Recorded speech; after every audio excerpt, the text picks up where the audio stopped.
My dear countrymen, Namaskar. Today, Chhath, the great festival of sun worship, is being celebrated in many parts of the country. Lakhs of devotees have reached their villages, their homes, their families to be part of the Chhath festival. I pray that Chhath Maiya bless everyone with prosperity and well-being. Friends, the tradition of worshipping the sun is a proof of how deep our culture, our faith, is related to nature. Through this puja, the importance of sunlight in our life has been illustrated. Along with this, the message has also been conveyed that ups and downs are an integral part of life. Therefore, we should maintain a uniform poise in every situation. Various fruits and thekua are offered in the worship of Chhath Maiya. The fasting in this is also not less than any difficult sadhana. Another special thing about Chhath Puja is that the items used for worship are prepared by myriad people of the society together. In this, a basket or supli made of bamboo is used. Earthen lamps have their own significance. Through this, the importance of farmers who grow gram and small entrepreneurs making batashas has been established in the society. Without their cooperation, the worship of Chhath simply cannot be completed. The festival of Chhath also emphasizes on the importance of cleanliness in our lives. On the arrival of this festival, roads, rivers, ghats, various sources of water, all are cleaned at the community level. The festival of Chhath is also an example of Ek Bharat, Shreshtha Bharat. Today, wherever the people of Bihar and Purvanchal are, in any corner of the country, Chhath is being celebrated with great pomp. Chhath is now getting organized on a large scale in different districts of Maharashtra, along with Delhi, Mumbai, and many parts of Gujarat. I do remember that earlier in Gujarat, Chhath Puja was not performed to this extent. But with the passage of time, the colors of Chhath Puja have started getting displayed in almost the whole of Gujarat. I am also very happy to see this. Nowadays we see how many grand pictures of Chhath Puja come from abroad too. That is, the rich heritage of India, our faith, is reinforcing its identity in every corner of the world. My best wishes to every devotee who is participating in this great festival. My dear countrymen, we've just talked about the holy Chhath Puja, the worship of Lord Surya. So today, along with worshipping the sun, why not also discuss his boon? The blessing of sun god is solar energy. Solar energy is a subject today in which the whole world is looking at its future, and for India, the sun god has not only been worshipped for centuries, but has also been the focus of our way of life. Today, India is combining its traditional experiences with modern science. That is why, today, we've become one of the largest countries to generate electricity from solar energy. How solar energy is changing the lives of the poor and middle class of our country is also a subject of study. In Tamil Nadu, there is a farmer in Kanchipuram, Thiru K. Ezilan. He took the benefit of PM Kusum Yojana and got a solar pump set of 10 horsepower installed in his farm. Now they do not have to spend anything on electricity for their farm. They are not even dependent on the government's electricity supply for irrigation in the fields anymore. Similarly, in Bharatpur, Rajasthan, another beneficiary farmer of Kusum Yojana is Kamalji Meena. Kamalji installed a solar pump in the field, due to which his expenses have come down. Since the expense has come down, the income also has increased. Kamalji is also connecting many other small industries with solar electricity. There is timber work in the area. There are products made from cow dung, and solar electricity is also being used in them. They are also giving employment to 10 to 12 people. That is, the fragrance of Kamalji's initiative that started with Kusum Yojana has started reaching many people. Friends, can you ever imagine that on using electricity for a month, instead of getting your electricity bill, you get paid for electricity? Solar energy has also demonstrated that. A few days ago, you must have heard a lot about the country's first solar village, Modhera of Gujarat. Most of the houses in Modhera, Suryagram, have started generating electricity from solar power. Now in many houses there is no electricity bill at the end of the month. Instead, a check from the electricity income is being generated. Seeing this happen, now people of many villages of the country are writing letters to me stating that their village should also be converted into Suryagram. That is, the day is not far when the construction of Suryagrams in India will become a big mass movement, and the people of Modhera village have already begun that. Let us introduce the listeners of Mann Ki Baat to the people of Modhera. Shriman Vipin Bhai Patel is at the moment with us on the phone line. See, now Modhera is being discussed as a model for the whole country. But when all your relatives and acquaintances ask you, what do you tell them? What have the benefits been? Sir, when people ask us, we say that whatever bill we used to get, that is now zero. And sometimes it comes to 70 rupees. But the economic condition in our entire village is improving. That is, in a way, the earlier concern of the electricity bill is over. Yes, sir, that is correct, sir. Now, there is no tension in the whole village. Everyone is feeling that what sir has done, he has done very well. Everyone is happy, sir. All are delighted. Now they themselves have become the owners of the electricity factory in their own houses. Electricity is being generated on the roof of their own houses. Yes, sir, it's right, sir. So what is the effect of this change on the people of the village? Sir, the people of the whole village, they are into agriculture. So we have got rid of electricity hassles. Now, electricity bill is not to be paid. They have become free of worries. Meaning, the electricity bill has also gone and the convenience has increased. The hassles are over, sir. And sir, when you had come here and that 3D show which you inaugurated here, after that the glory of Modhera village has grown manyfold. And the secretary who had come, sir. Yes. So the village became famous, sir. Yes, it was the wish of the Secretary General of the UN himself. He urged me a lot that you've done such a great work. So I want to go there and see. Fine, Vipin Bhai. I wish you and all the people of your village many best wishes. And the world should take inspiration from you. And this solar energy campaign should reach every home. All right, sir. We will tell all of them, sir, to get solar installed, even with your own money. Even then, there is a lot of benefit. Yes, make the people understand. Wish you the very best. Thanks, brother. Thank you, sir. Thank you, sir. My life feels blessed talking to you. Many thanks to Vipin Bhai. Let us now also talk to Varsha Ben in Modhera village. Hello. Namaste, sir. Namaste Varsha Ben. How are you? We are very good, sir. How are you? I'm very fine.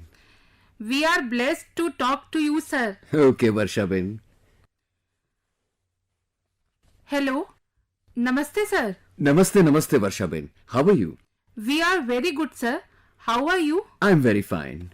We are blessed to talk to you, sir. Okay, Varsha Ben. Yes. You are in Modhera and you are from a military family. I am from military family. This is an ex-army man's wife speaking, sir. So, where all did you get a chance to go in India earlier?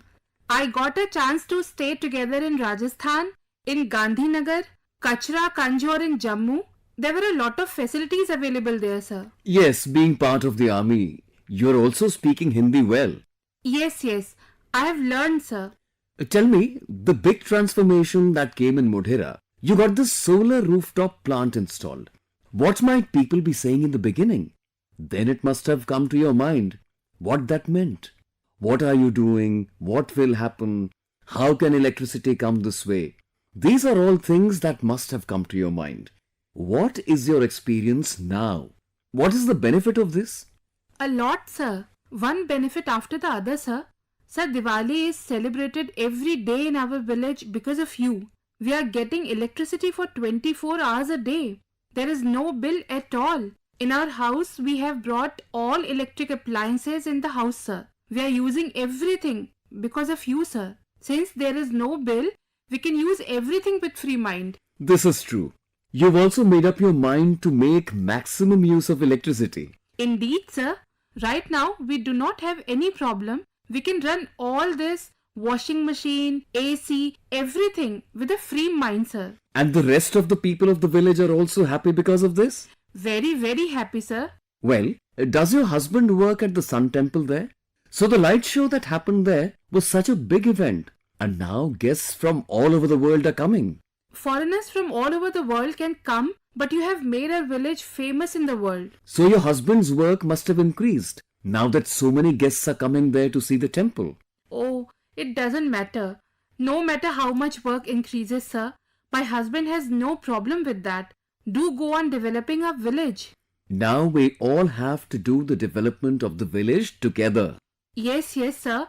We are with you. And I would like to congratulate the people of Modhera because the village accepted this scheme and they were convinced that yes, we can make electricity in our house. 24 hours, sir. We have electricity in our house and we are very happy. Fine. I wish you the very best. The money that is saved, use it for the betterment of the children. Use that money well so that your life benefits. I wish you the very best. And my salutations to all the people of Modhera. Friends, what Varshaben and Vipin Bhai have mentioned is an inspiration for the whole country, for villages and cities. Modhera's experience can be replicated across the country. The power of the sun will now save money and increase income. Manzoor Ahmed Larwal is a friend from Srinagar, Jammu and Kashmir.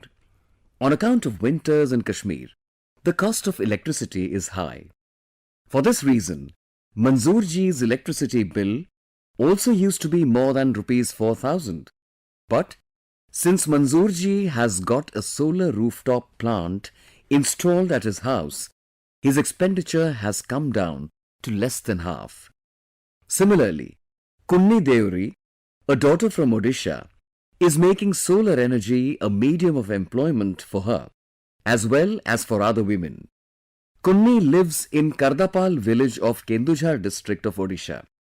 She trains tribal women to spin silk on a solar-powered reeling machine. Due to the solar machine, these tribal women do not have to bear the burden of electricity bill and they are earning income. This is the very boon of sun god's solar energy. The more the boon and the blessings spread, the better it is. Therefore, I urge you to join this and add others too. My dear countrymen, just now I was talking to you about the sun. Now my attention is going towards space. That is because our country is doing wonders in the solar sector as well as the space sector.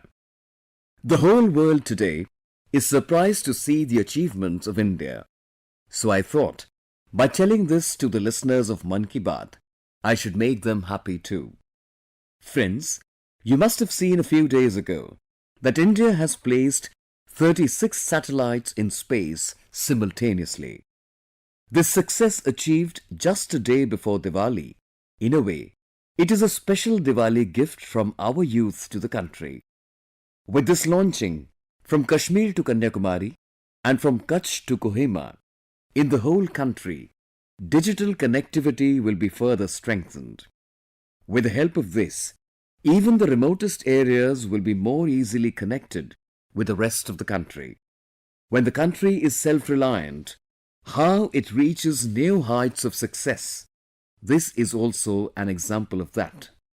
While talking to you, I also remember those old days when India was denied the cryogenic rocket technology.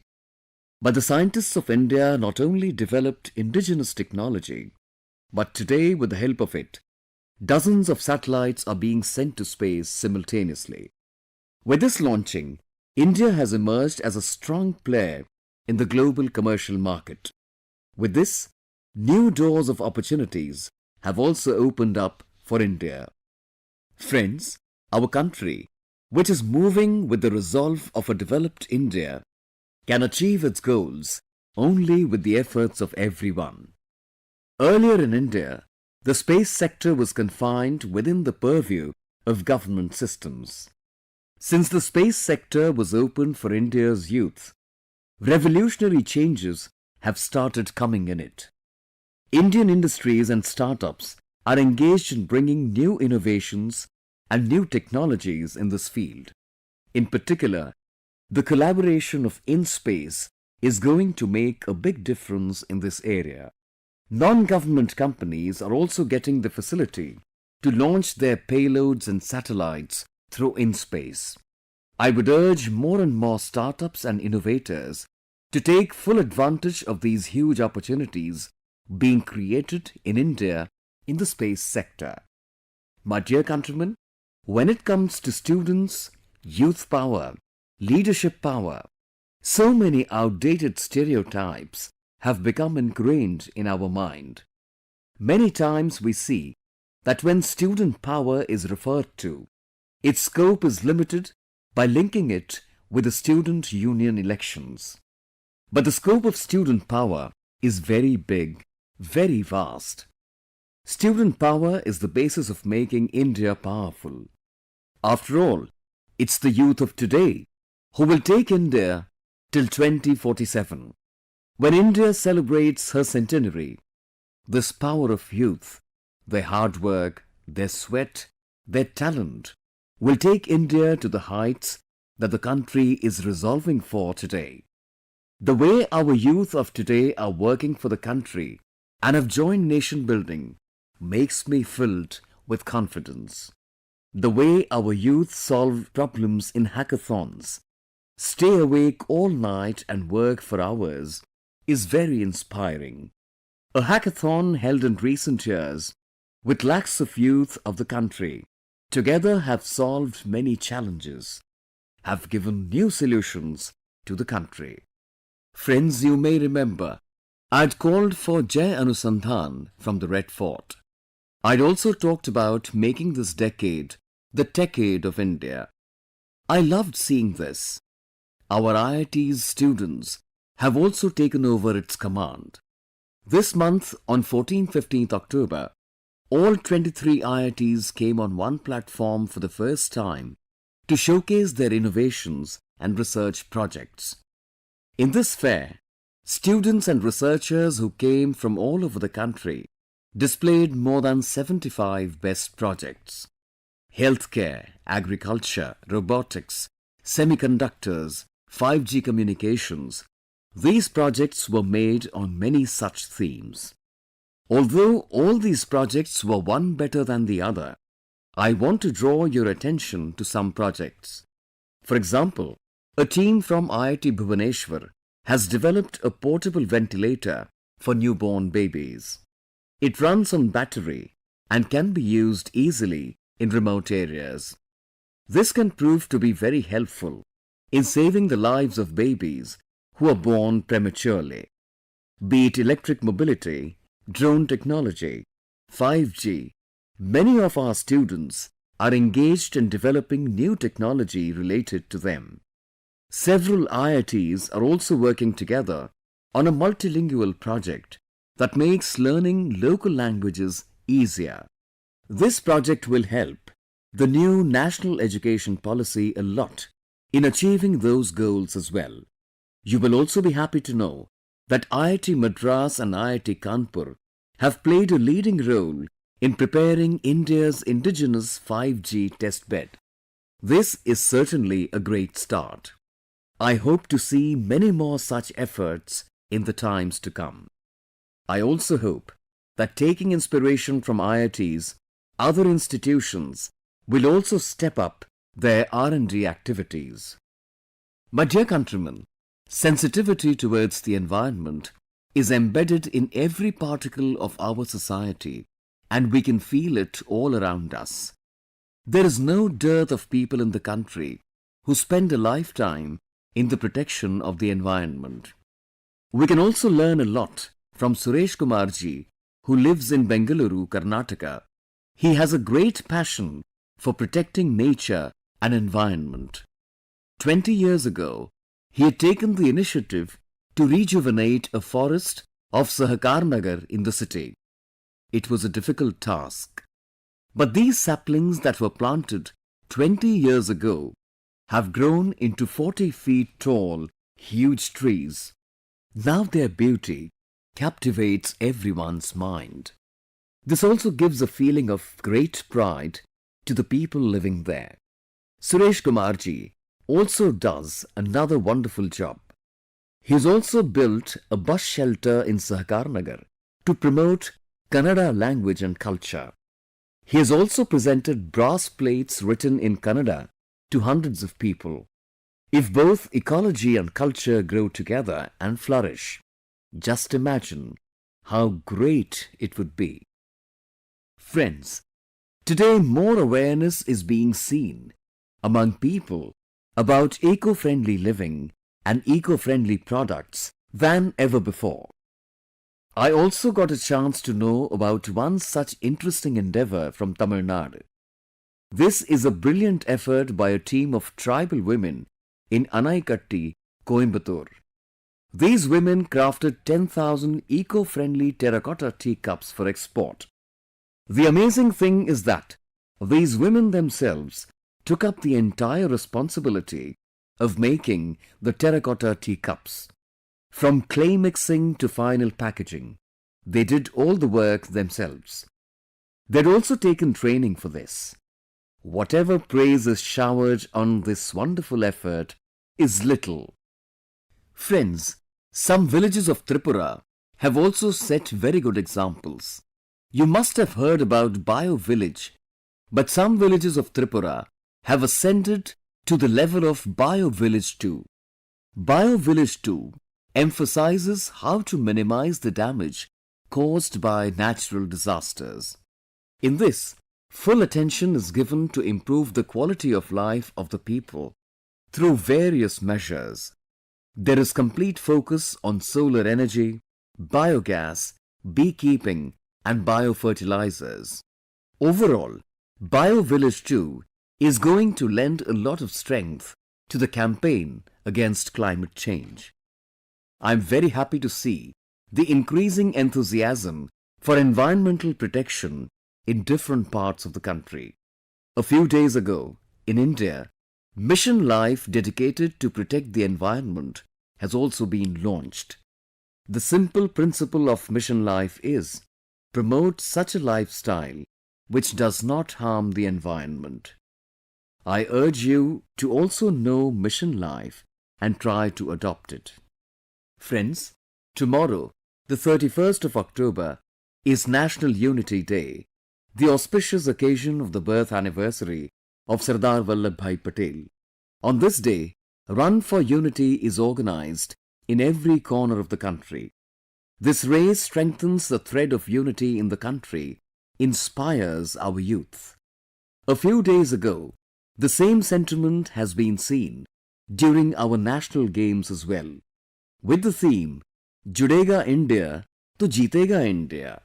National games, on the one hand, have given a strong message of unity, on the other, have promoted India's sports culture. You'll be happy to know that the National Games this time was the biggest ever organized in India. 36 sports were included in this, in which 7 new and 2 indigenous competitions, Yogasan and Malakhamb, were also included. The 3 teams that were at the fore in winning the gold medals are Services Team, Maharashtra and Haryana team. 6 national records and about 60 National Games records were also made in these games. I congratulate all the players who won medals, made new records participated in this sports competition. I also wish these players a bright future. Friends, I would also like to express my heartfelt appreciation to all those people who contributed in the successful organization of the National Games held in Gujarat. You've seen that in Gujarat, the National Games were held during Navaratri. Before organizing these games, once it came to my mind that at this time, the whole of Gujarat is involved in these festivals. So how will people be able to enjoy these games? Such elaborate arrangement, and on the other hand, arrangements for Navratri, Garba, etc. How will Gujarat do all this work at the same time? But the people of Gujarat made all the guests happy with their hospitality. The way art, sports and culture came together during the National Games in Ahmedabad, it filled all with joy. While the players also used to participate in the games during the day, in the evening they used to get immersed in the colors of Garba and Dandiya. They also shared a lot of pictures of Gujarati food and Navratri on social media. It was a pleasure for all of us to see. After all, through games like these, one comes to know about the diverse cultures of India. They equally strengthen the spirit of Ek Bharat, Shreshtha Bharat. My dear countrymen, on the 15th of November, our country will celebrate the Janajatiya Gaurav Divas. You will remember, the country started this last year to celebrate the tribal heritage and pride on the birth anniversary of Bhagwan Birsa Munda. Bhagwan Birsa Munda had united millions of people against the British rule in a short lifetime. He had sacrificed his life to protect India's independence and tribal culture. There is so much that we can learn from Dharti Aba Birsa Munda. Friends, when it comes to Dharti Aba Birsa Munda, let's look at his short lifespan. Even today, we can learn a lot from him. And Dharti Aba had said, "This earth is ours. We are its protectors." There is also a sense of duty for the motherland in this sentence. And there is also a feeling of our duty for the environment. He had always emphasized that we should not forget our tribal culture. We should not go far from it at all. Even today, we can learn a lot about nature and environment from the tribal societies of the country. Friends, last year on the occasion of the birth anniversary of Bhagwan Birsa Munda, I had the privilege of inaugurating the Bhagwan Birsa Munda Museum in Ranchi. I would like to urge the youth that whenever they get time, they must visit it. I also want to tell you that on November 1, that is, the day after tomorrow, I shall be at Mangarh on the border of Gujarat-Rajasthan. Mangarh has had a very special place in India's freedom struggle and our rich tribal heritage. There was a terrible massacre here in November 1913, in which the British brutally murdered the local tribals. It is said that more than 1,000 tribals lost their lives in this massacre. This tribal movement was led by Govind Guruji, whose life is an inspiration to everyone. Today, I bow to all those tribal martyrs and the indomitable courage and valor of Govind Guruji. The more faithfully we follow the ideals of Bhagwan Birsa Munda, Govind Guru and other freedom fighters during Amrit Kal, the more our country will touch newer heights. My dear countrymen, the 8th of November is Guru Parab. As much as the Prakash Parva of Guru Nanak Ji is important for our faith, we equally get to learn from it. Throughout his life, Guru Nanak Dev Ji spread light for the sake of humanity. In the last few years, the country has made many efforts to spread the light of Gurus to the masses. We had the privilege of celebrating the 550th Prakash Parva of Guru Nanak Dev Ji on a large scale in the country and abroad. It is equally pleasant to see the development of the Kartarpur Sahib corridor after decades of waiting. A few days ago, I also got the privilege of laying the foundation stone of the ropeway for Hemkund Sahib. We have to continuously learn from the teachings of our gurus and remain devoted to them. This day is also Kartik Purnima. On this day, at places of pilgrimages, we bathe and perform service and charity. I extend warm greetings to all of you on these festivals. In the coming days, many states will also celebrate their statehood day. Andhra Pradesh will celebrate its foundation day. Kerala Piravi will be celebrated. Karnataka Rajyotsav will be celebrated. Similarly, Madhya Pradesh, Chhattisgarh and Haryana will also celebrate their statehood day. I convey my best wishes to the people of all these states. In all our states, the stronger the spirit to learn from each other, to cooperate and to work together, the more the country will go forward. I'm sure we'll move forward with the same spirit. You all take care of yourself. Stay healthy. I take leave of you till the next episode of Mann Ki Baat. Namaskar. Thank you.